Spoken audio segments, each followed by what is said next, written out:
सभी दर्शकों को मेरा नमस्कार। मेरा आज का विषय है कि भाजपा को किस प्रकार से प्रचंड बिहार के चुनाव में जीत मिली।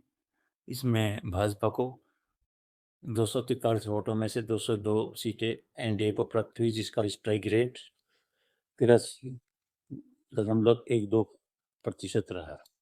यह बहुत ही अच्छा है, अब तक का सबसे बड़ा रिकॉर्ड है। अब तक किसी भी चुनाव में इतना ही स्ट्राइक रेट किसी भी पार्टी का नहीं रहा।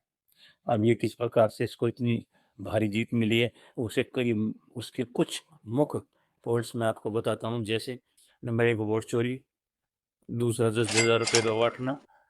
तीसरे, हरियाणा से बिहार के मजदूरों को ट्रेन द्वारा लाया जाना। वीवीपैट की पर्ची का मिलना। विपक्ष की पार्टी को वोट न डालने देना।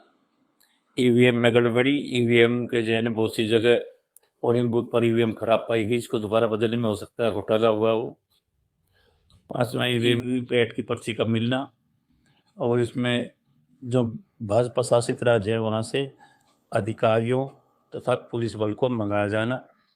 और 8वां पॉइंट है, जो जीविका दीदी हैं, 1,80,000 जीविका दीदी को 10,000 रुपये बांटना तथा उन पर यह दबाव बनाया गया है कि प्रत्येक महिला को कहें कि आपको 2-2 लाख रुपए मिलेंगे बाद में, और आप जो है ना धनुष या कमल पर ही वोट देना। इस प्रकार से चुनाव को प्रभावित किया गया, क्योंकि जब आचार संहिता लागू हो जाती है उसके बाद यदि कोई योजना पहले से भी लागू होती है तो उस पर प्रतिबंध लगाया जाता है। परंतु पहले 6 अक्टूबर को जब चुनाव डिक्लेयर हुए, इससे पहले 3 किस्त में रुपए बांटे गए और उसके बाद 5 किस्तों में बाद में रुपए बांटे गए। चुनाव आयोग ने इस पर कोई एक्शन नहीं लिया गया। जैसे कि मैंने ऊपर के 8 पॉइंट बताई दिए में सब असंवैधानिक और गैर कानूनी थे, उन सभी पर कार्रवाई होनी चाहिए थी, लेकिन चुनाव आयोग ने कोई भी कार्रवाई नहीं की।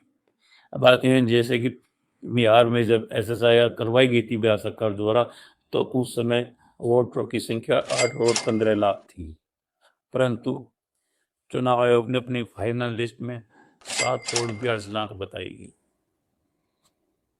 इस प्रकार से 73,00,000 वोट काटे गए था। उसके बाद 11 नवंबर को दोबारा बताया चुनाव आयोग ने कि वोटर 7,42,00,000 नहीं, 7,45,00,000 है। इस प्रकार 3,00,000 वोटर और बढ़ा दी गई। इस प्रकार बढ़ाए गए वोटरों की संख्या 21 + 3 = 24,00,000 हुई।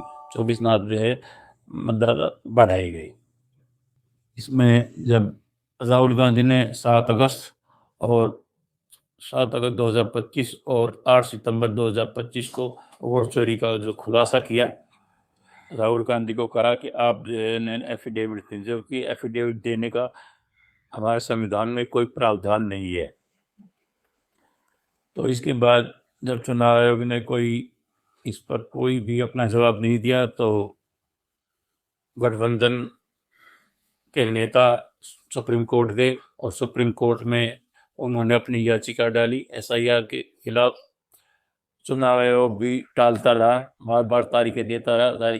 बिहार के चुनाव संपन्न हो गए और अब भी सुप्रीम कोर्ट में इसकी याचिका लंबित है। ऐसा लगता है कि चुनाव आयोग भी भाजपा का पक्षधर है, तो अब और कोई उपाय नहीं है, तो सभी विपक्ष के सभी नेताओं को एकजुट होकर आंदोलन करना होगा, तभी प्रजातंत्र और हमारे संविधान को बचाया जा सकता है। जय हिंद।